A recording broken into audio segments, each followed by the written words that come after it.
Il Papa ha lasciato Napoli con un appello per una teologia dell'accoglienza basata sul dialogo e sull'annuncio, intervento di Francesco che ha chiuso il convegno della facoltà teologica dedicato al Mediterraneo. Grande partecipazione nella processione per il Corpus Domini a Chiavari. Il Vescovo nell'omelia ha sottolineato l'importanza di non trascurare l'Eucaristia e di farsi pane spezzato per gli altri. Hanno riaperto tutti gli stabilimenti balneari di Lavagna, il TAR ha concesso la sospensiva al provvedimento di chiusura del comune per ritardi nella gestione delle pratiche, pesanti danni economici ed immagine. Come applicare in concreto la legge sulle disposizioni anticipate di trattamento è stato il tema al centro del convegno sul fine vita organizzato a Chiavari dall'Ufficio per la Pastorale della Salute. Essere donne che guardano lontano significa avere progetti comuni e agire concretamente per affermare le proprie libertà. Il racconto a Chiavari della giornalista Viviana Mazza e di Suor Rosa Ferretti. Edizione da record per la mezza maratona, attesi per domani a Chiavari oltre 1 migliaio di partecipanti alla corsa in notturna per le vie del centro e del lungomare, strade chiuse a partire dalle 20. Buonasera a tutti, ben arrivati a Tigullio. Oggi il Papa ha lasciato Napoli, è tornato alla città del Vaticano e la giornata di Francesco a Napoli si è conclusa con un appello per una teologia dell'accoglienza basata sul dialogo e sull'annuncio che contribuisca a costruire una società fraterna fra i popoli del Mediterraneo. L'intervento del Pontefice ha chiuso il convegno che si è tenuto alla Pontificia Facoltà Teologica dell'Italia Meridionale sul tema la teologia dopo Veritatis Gaudium nel contesto del Mediterraneo. La sintesi di Radio Vaticano. Annuncio, dialogo, discernimento, misericordia, fare rete fra istituzioni, università e religioni sono i criteri che devono ispirare una teologia dell'accoglienza, una teologia rinnovata nel senso di una chiesa missionaria. Nel tracciarne la rotta, Papa Francesco guarda soprattutto al Mediterraneo, da sempre luogo di scambi e talvolta di conflitti, che pone una serie di questioni spesso drammatiche. Per affrontarle serve un dialogo autentico in vista della costruzione di una convivenza pacifica fra persone di religioni e culture diverse che si affacciano sulle sponde di questo mare del meticciato. Il Papa esorta quindi a fare corsi di lingua e cultura ebraica ed araba. I musulmani, dice, siamo chiamati a considerarli partner per costruire una convivenza pacifica anche quando si verificano episodi sconvolgenti ad opera di gruppi fanatici nemici del dialogo. Centrale, ricorda, è anche che i teologi siano uomini e donne di compassione toccati dalle sofferenze di tanti poveri a causa di guerre e violenze. Si tratta quindi di riprendere la strada in compagnia di tanti naufraghi, incoraggiando le popolazioni del Mediterraneo a rifiutare ogni tentazione di riconquista e di chiusura identitaria. Una teologia dell'accoglienza che come metodo interpretativo della realtà adotta il discernimento e il dialogo sincero necessita di teologi che sappiano lavorare insieme e in forma interdisciplinare, superando l'individualismo nel lavoro intellettuale. Forte quindi l'invito a ripartire dal Vangelo della misericordia. La teologia sia espressione di una Chiesa che è ospedale da campo, che vive la sua missione di salvezza e di guarigione nel mondo. La misericordia non è solo un atteggiamento pastorale, ma è la sostanza stessa del Vangelo di Gesù. Vi incoraggio a studiare come nelle varie discipline, la dogmatica, la morale, la spiritualità, il diritto e così via, possa riflettersi la centralità della misericordia. E ora in diocesi la solennità del Corpus Domini è stata presieduta a Chiavari dal Vescovo Alberto Tanasini che, celebrando la Santa Messa nella chiesa di San Giacomo di Rupinaro, ha invitato a non trascurare il dono dell'Eucaristia ma a riscoprire la meraviglia, per questo farsi pane spezzato di Cristo, che a sua volta invita a dare se stessi agli altri. Il segno tangibile della moltiplicazione dei pani e dei pesci non è solo uno dei miracoli con cui il Signore si è manifestato a chi lo incontrava, ma anche il modo che egli ha scelto per prendersi cura delle persone che iniziavano a seguirlo, anticipando il grande dono dell'Eucarestia. Ha preso le mosse da questa considerazione la riflessione che Monsignor Alberto Tanasini ha proposto ai fedeli delle parrocchie di Chiavari in occasione della celebrazione del Corpus Domini. La Santa Messa è stata celebrata nella parrocchia chiavarese di San Giacomo di Rupinaro Paolo. La processione eucaristica si è snodata lungo le vie del quartiere del Ponente Chiavarese fino al cortile della scuola Maria Luigia, dove si è tenuto il tempo di adorazione eucaristica. Nell'omelia Monsignor Tanasini ha invitato a non porsi di fronte al dono del corpo di Cristo come ad una abitudine. Noi questa sera siamo qui per dire: noi non vogliamo dimenticarci della meraviglia che il Signore ha fatto dandoci l'Eucaristia, dandoci se stesso. Da parte del pastore della diocesi poi un secondo invito, esplicitato in maniera particolare per i ragazzi che quest'anno hanno ricevuto per la prima volta il dono di Gesù Eucaristia, quello a non trascurare questo dono facendosi a propria volta pane spezzato per gli altri. E quel pane spezzato poi è anche un invito a che noi spezziamo il pane, noi pensiamo ai fratelli, noi condividiamo, come Gesù ha fatto, i beni che abbiamo, volendo bene, aiutandoci. Tutte le volte che lo facciamo, noi diamo un po' di noi stessi da mangiare e poi servendo l'Eucaristia. Quante volte è diventato così facile trascurare l'Eucaristia? Quante volte noi non veniamo alla messa e non ci rendiamo conto che rinunciamo al pane della vita. Ecco, è abbondante il dono di Dio. Non trascuriamolo. Grazie alla sospensiva concessa dal TAR Liguria hanno potuto riaprire tutti e tre gli stabilimenti balneari di Lavagna rimasti chiusi alcuni giorni a causa dei ritardi nelle autorizzazioni da parte del Comune. 13 in tutto le realtà che nei mesi scorsi hanno avviato la procedura di sanatoria, i cui tempi di gestione da parte degli uffici comunali si sono dilungati più del previsto. Inevitabili i danni economici e le polemiche. Paradossalmente chi ha cercato di mettersi in regola per tempo ne ha pagato le conseguenze più pesanti. Quelli che sono stati più ligi a presentare le scia di apertura sono stati più colpiti, i primi ad essere colpiti. Le prime realtà che hanno avviato le pratiche per una regolarizzazione in realtà sono state quelle maggiormente penalizzate, con una chiusura imposta da parte degli uffici comunali nel periodo più importante dell'anno. Questo per lungaggini burocratiche di cui gli stabilimenti balneari non sono sicuramente i primi responsabili. Continua a far discutere a Lavagna il caso dei bagni chiusi per alcune mancate autorizzazioni. 13 in tutto le attività che hanno avviato le procedure per un adeguamento normativo necessario ad ottenere l'agibilità. 3 quelle che si sono viste notificare un provvedimento di chiusura per la decorrenza dei termini, pratiche che per qualche motivo sono rimaste ferme per troppo tempo e che ora, proprio nel cuore della stagione balneare, hanno portato a conseguenze molto pesanti. La rigidità di un funzionario non ha permesso l'apertura degli stabilimenti balneari. Non si è mai verificato, almeno a memoria mia, di chiusure di stabilimenti balneari in piena stagione. E diciamo che un danno economico, oltre a essere un danno economico, è un danno di immagine per tutto Lavagna, per tutto l'immagine turistica del nostro paese. In queste ore le attività fatte chiudere hanno potuto riaprire grazie alla sospensiva concessa dal Tribunale amministrativo regionale, al quale i titolari degli stabilimenti balneari si sono prontamente rivolti. I danni dal punto di vista dell'immagine e dei profitti ci sono stati e non è escluso che i provvedimenti di chiusura a breve vengano notificati anche ad altre realtà del territorio lavagnese. Questi primi 3 provvedimenti di questi primi 3 stabilimenti sono dovuti al fatto che hanno presentato prima degli altri la scia di apertura. La scia di apertura prevede 60 giorni di tempo per l'esame da parte degli uffici, scaduto il termine dei 60 giorni gli uffici si devono esprimere e in questi casi, non essendoci ancora le autorizzazioni definitive edilizie e paesaggistiche, viene negato quindi il titolo di agibilità per gli stabilimenti per l'apertura. Il sindaco di Rapallo, Carlo Bagnasco, ha firmato oggi l'ordinanza con la quale revoca il divieto di accesso e stazionamento alle spiagge dei Bagni Lido e Flora, in quanto la spiaggia è stata ripulita dai detriti e dai rifiuti depositati in occasione della mareggiata dell'ottobre 2018. Per lo stesso motivo è stato inoltre revocato anche il divieto di balneazione.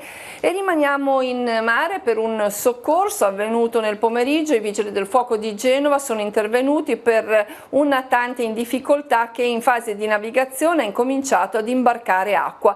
Il titolare della pilotina, ormeggiato provvisoriamente al ponte Morosini, ha chiamato soccorsi. Giunta per prima la motonave della Gadda, ha cominciato ad aspirare acqua. In manforte sono arrivati anche i sommozzatori che hanno provveduto a tappare il foro lasciato libero dall'albero dell'elica che si era sfilato. Un uomo anziano è stato investito nel pomeriggio a Rapallo. Si tratta di un ottantenne che è stato scontrato da uno scooter in corsa a Sereto. L'uomo avrebbe riportato un trauma cranico commotivo. Sul posto l'automedica del 118, l'ambulanza dei volontari del soccorso di Rapallo che lo hanno trasportato cosciente all'ospedale San Martino di Genova.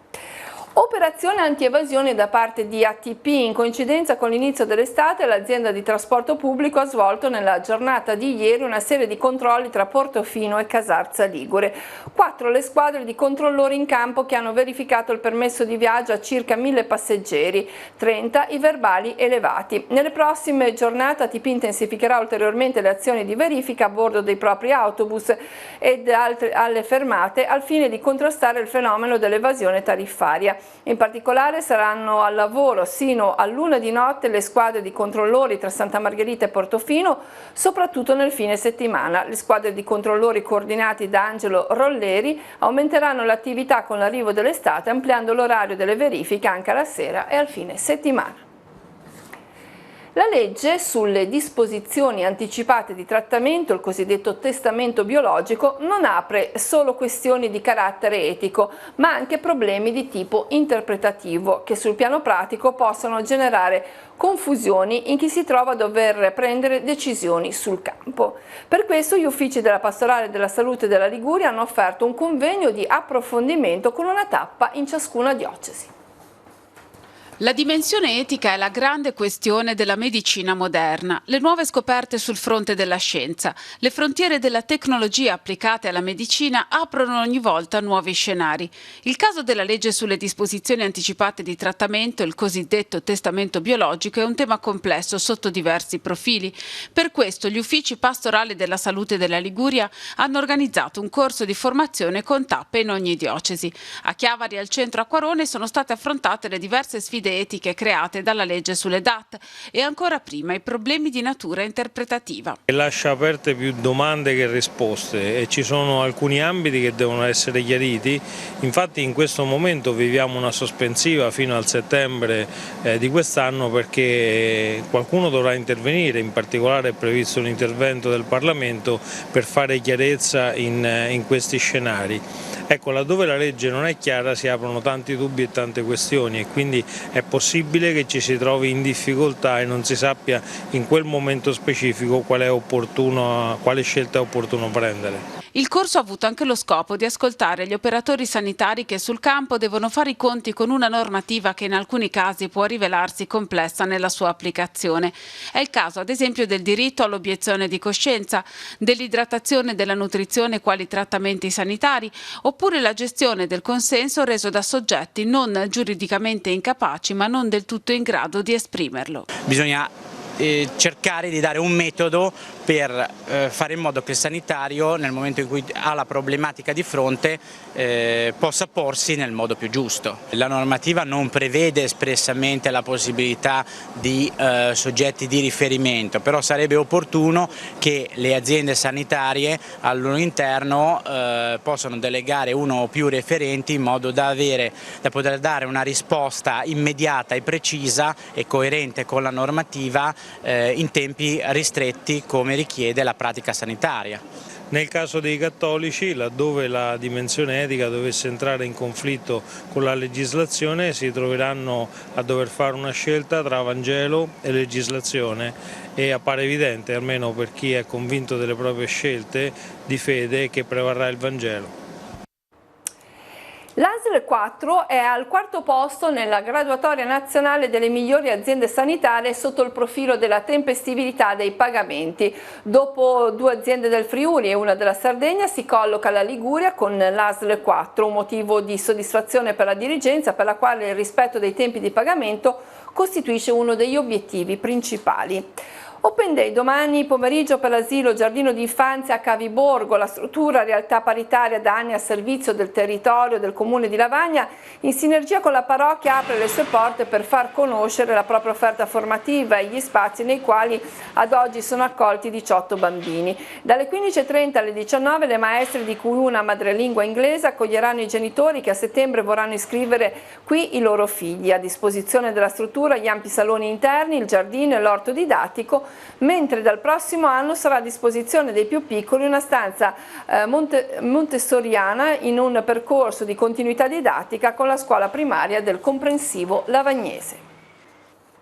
Ancora reduci dai successi in Germania, Austria, Polonia, Spagna e Irlanda, gli studenti del Caboto di Chiavari si sono aggiudicati per il terzo anno consecutivo il primo premio del concorso Asso Calzaturifici. Il tema di quest'anno, il riciclo calza bene, ha coinvolto gli studenti della classe quarta D grafici guidati dalla professoressa Sabrina Di Santo, Armanda Cirio, Giada Palena, Alessandra Iudica e Daniele Secli. La cerimonia di premiazione sarà il 17 settembre a Milano alla Fiera Internazionale della Calzatura.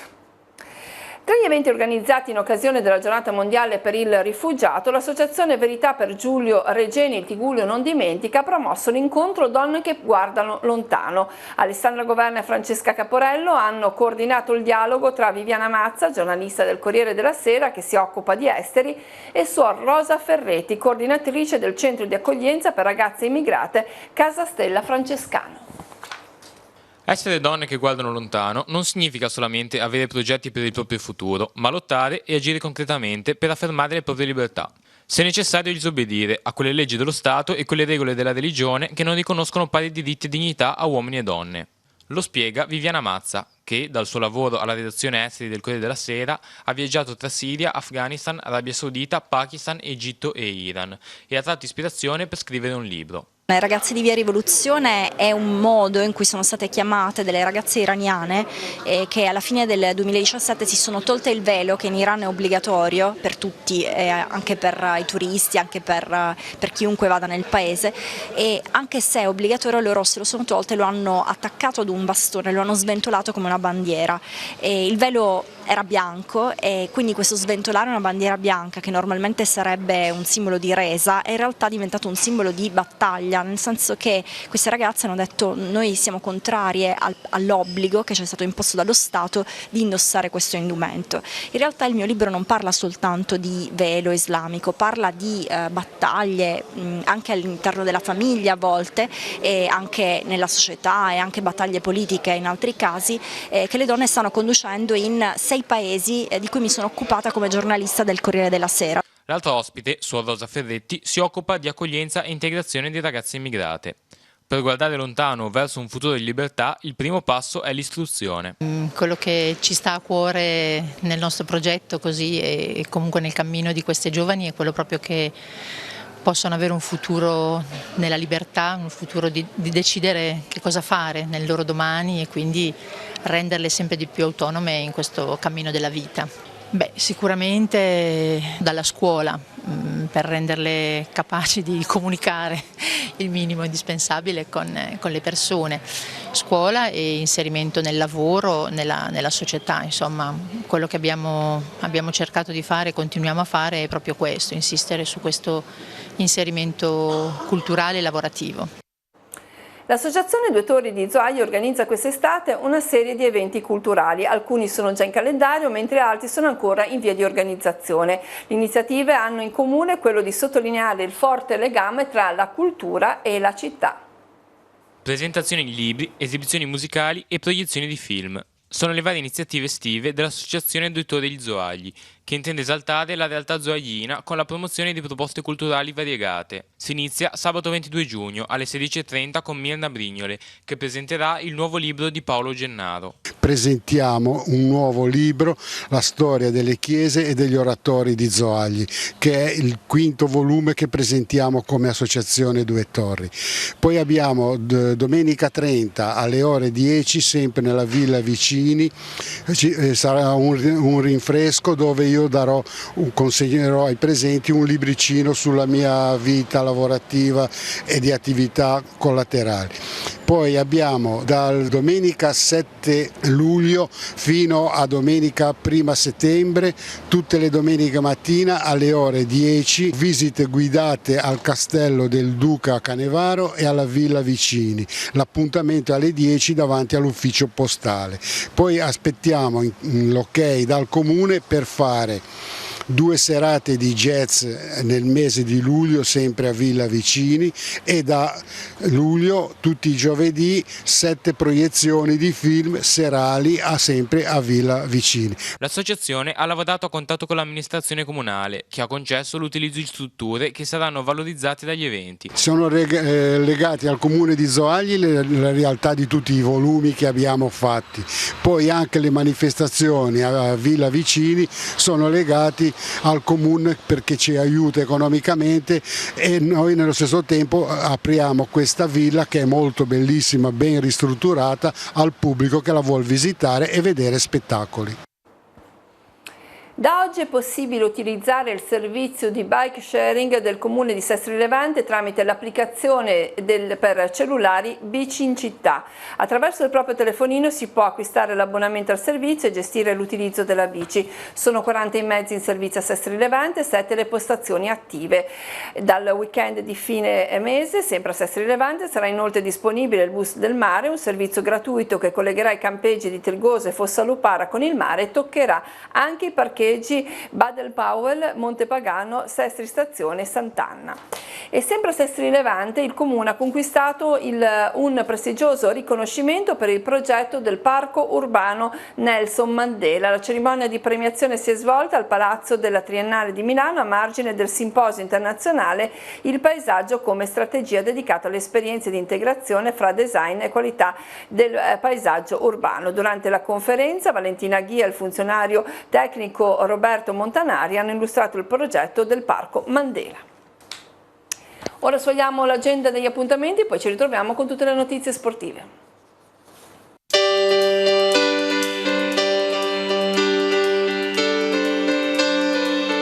Appuntamenti in agenda per sabato 22 giugno. Dalle 8 alle 12 nel Borgo di Conscienti sarà presente il mercatino agricolo della Val Graveglia. Apertura del Museo Archeologico di Chiavari in via Costaguta dalle 9 alle 14. Su prenotazione è possibile richiedere un servizio didattico gratuito. Nell'ambito dei progetti dedicati alle persone over 60, Sestri Levante ospita la conferenza Dare vita agli anni, dalle 9:30 nella biblioteca di Largo Colombo. Riapre il Museo del Bosco, nei pressi del Lago delle Lame del comune di Rezzoaglio. Sarà visitabile tutti i weekend estivi dalle 10 alle 17. La residenza protetta Conte Canevaro di Zoagli è stata ristrutturata ed organizza un open day dalle 14 alle 19. Inaugurazione della mostra di arte contemporanea in Fontana Buona. La rassegna è visitabile dalle 16 alle 20 in 4 diverse sedi: il Lascito Cuneo a Calvari, Villa Cavagnari a Cicagna, Pian dei Manzi di Coreglia e il Museo del Damasco di Lorsica. Nella biblioteca di Rapallo si terrà l'incontro Emilio Carta, un cuore rapallino, l'inizio alle ore 16. Festa del mare arriva a Trigoso di Sestri Levante, nella spiaggia di Borgo Ponente. Degustazioni gastronomiche con piatti ispirati alla tradizione rivana e dalle 17 grande asta del pesce locale. Aperitivo con l'autore a San Michele di Pagana da Rapallo. Enrica Melossi e Alessandra Rotta dialogano con Lorenzo Olivari sulle soluzioni dell'osteopatia alle patologie legate all'emicrania. L'inizio alle ore 18:30. Nella chiesa Santissima Annunziata di Sturla a Genova si terrà il concerto del coro et laboro in favore dell'associazione Mesì Mesì. L'inizio alle 18:45, ingresso con offerta libera. Aperitivo con musica jazz di Enrico Guava al Caffè delle Rose di Bonassola. L'inizio alle 19. L'associazione culturale Il Senza Pretese presenta la commedia dialettale Un giardin di intrighi amorosi alle 21 al Teatro Parrocchiale di San Bartolomeo della Ginestra a Sestri Levante. La storia di Urania dal 1952 a oggi e gli uomini che hanno fatto la fantascienza italiana è il titolo dell'incontro sulle figure di Giuseppe Lippi e Vittorio Curtoni, che si terrà a Torre di Villafranca Moneglia. Alle 21 Luca Ortino intervisterà le signore Lippi e Curtoni. Gialli sotto la torre è la rassegna ai romanzi organizzata dall'Associazione Culturale Lagorai di Lavagna. Alle 21 ai Giardini della Torre del Borgo. Concerto polifonico dalle 21 alla Basilica di Santa Maria Assunta di Camogli. All'ex oratorio di Sant'Erasmo a Bonassola si terrà la performance Playback Theatre Maschere della Vita. l'inizio alle 21. In concomitanza con la festa patronale di San Giovanni Battista, Cicagna ospiterà un concerto di musica bretone e gaelica del trio Brevenna alle 21 in via Umberto I.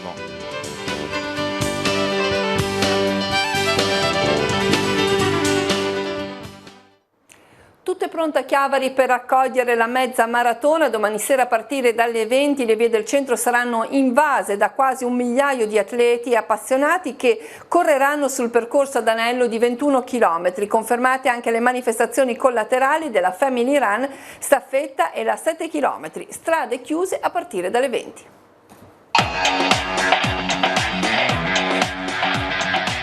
Si preannuncia un'edizione da tutto esaurito, tanto che le iscrizioni potrebbero chiudersi già nelle prossime ore per la mezza maratona di Chiavari edizione 2019. 1 migliaio i partecipanti per una competizione apprezzata per il contesto in cui si svolge e l'organizzazione. Accanto ai semplici appassionati, i grandi nomi del panorama nazionale e internazionale. Annunciata la presenza del maratoneta keniano Gideon Kiplagat Kurgat per l'Italia Marathon Club, vincitore di ben 9 mezze maratone italiane nel 2018, e per le donne di Emma Quaglia, maratoneta azzurra al ritorno in gara dopo i mondiali di trial. Capofila delle squadre femminili della staffetta, la squadra capitanata da Emma Quaglia, che siamo orgogliosi di avere qua come partecipante alla nostra gara. Insieme alla mezza maratona sono previste anche la straccittadina di 7 km, ossia un solo giro del circuito, la staffetta per team di 3 componenti e la classica Family Run aperta a tutti. Gare al via pochi minuti prima delle 20, con il centro cittadino chiuso al traffico fino alle 23. Confermato invece il campo base in piazza Gagliardo, dove è situato l'arrivo. Campo base, piazza dei pescatori, dove ci sarà il ristoro finale. Lungo il percorso ricordiamo che ci saranno 2 punti di ristoro, 2 punti di spugnaggio e un punto di con nebulizzatore d'acqua, quindi per rinfrescarsi, dovesse essere una serata particolarmente calda, ci sarà anche questa nuova opportunità. E per la prima volta quest'anno la collaborazione con l'European Cultural and Sport Organization per il monitoraggio dello stato di salute di chi pratica attività sportiva. Siamo orgogliosi quest'anno perché oltre alla una grande partecipazione degli atleti, una grande partecipazione dei professionisti, abbiamo anche una collaborazione con ECOS, che è un ente internazionale di ricerca, il quale collabora con la Comunità Economica Europea per un progetto sulla salute del runner. Quindi chiederemo a tutti i partecipanti alla gara, avranno un volantino all'interno del pacco gara, e di per cortesia rispondere a questo questionario, che è un questionario veloce ma che ci permetterà di partecipare a questo progetto europeo.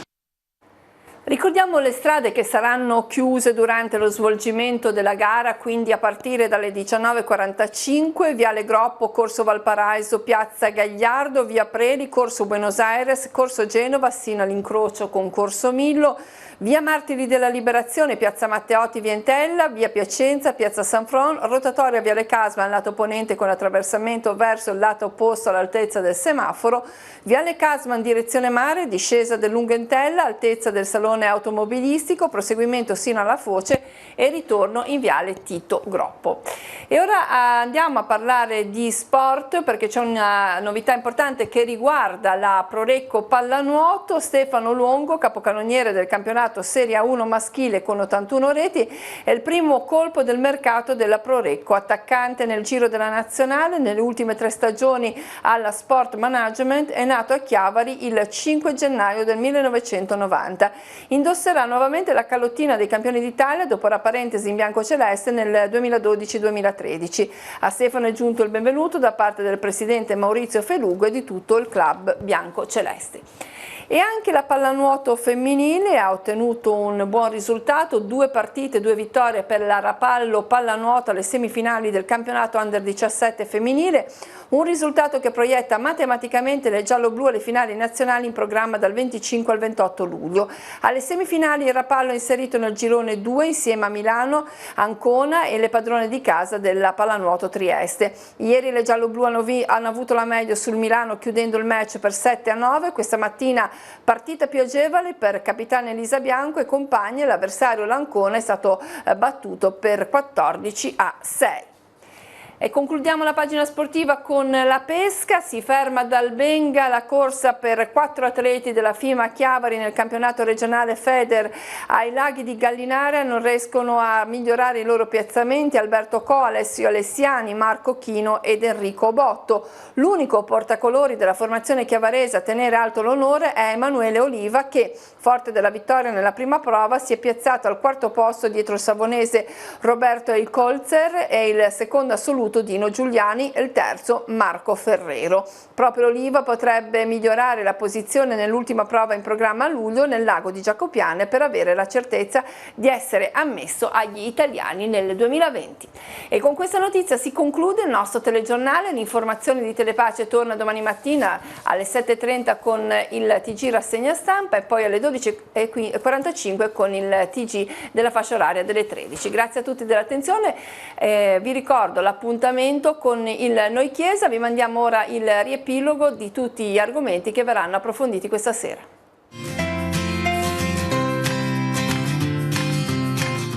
Non trascuriamo il dono dell'Eucarestia, l'invito del Vescovo Alberto Tanasini nella solennità del Corpus Domini, farsi pane spezzato per gli altri per vivere il mistero eucaristico. Lavagna ha ritrovato i suoi tesori, concluso il restauro dell'Arca della Santissima Trinità e del Crocifisso del Maragliano custoditi nell'oratorio. Il dono di un nuovo diacono per la Chiesa diocesana. Nella parrocchia di Sant'Antonio a Sestri Levante il vescovo ha ordinato Giovanni Ranieri. Il suo ministero sarà immagine di Cristo servitore. Prima messa di Don Alessandro Cavallo nella parrocchia d'origine San Pietro di Novella. L'amore per Gesù trasmesso attraverso il gusto per la vita e l'amicizia. Sarà il tema delle Beatitudini, il filo rosso che guiderà la riflessione della novena in preparazione alla festa di Nostra Signora di Montallegro a Rapallo, da domenica alla messa delle 5 in diretta su Telepace. Un forte invito a pregare assieme e a fare del proprio matrimonio una testimonianza. È il contenuto della giornata di spiritualità che si è tenuta alla Guardia a Genova per tutte le famiglie liguri. Il vescovo in visita alla Vittorio Gandolfo a Santa Margherita di Fossa Lupara a Sestri Levante, una trentina le persone impiegate nella fabbrica sociale del gruppo Tassano che produce componenti per auto.